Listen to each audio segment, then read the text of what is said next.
Silly season is in full swing here at the Red Bull Ring. It might have been Friday practice that we have just witnessed, but there was a lot of talk about stuff off track, and in particular to do with one driver and one team. That driver was Max Verstappen, but the team was Mercedes.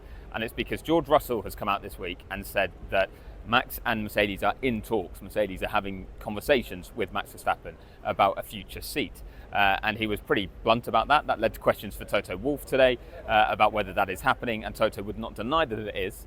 He said he's not flirting with Max, which is something he said he wouldn't do earlier this year.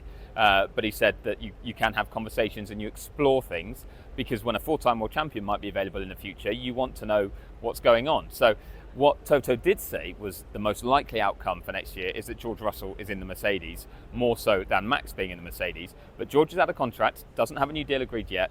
Toto was talking up his ability, but he clearly is looking at the potential of getting Verstappen in. If it's not next year, then in future years.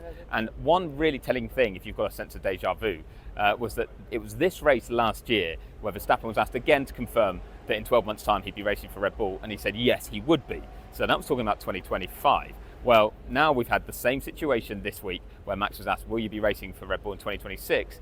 And he said he didn't need to answer that, wouldn't answer it, that he doesn't know, essentially. And he said, you can use my answer from last year, and then I can't remember what my answer was from last year, but that he dodged it and did not firmly say he would be staying put. So definitely some momentum behind it, and only growing this weekend after the comments from George Russell. But Mercedes is in a strong position, because in reality then it looks like they're trying to pick in some way, shape or form between George Russell or Max Verstappen, and they're the two main options they have for 2026. We'll have to see how that plays out.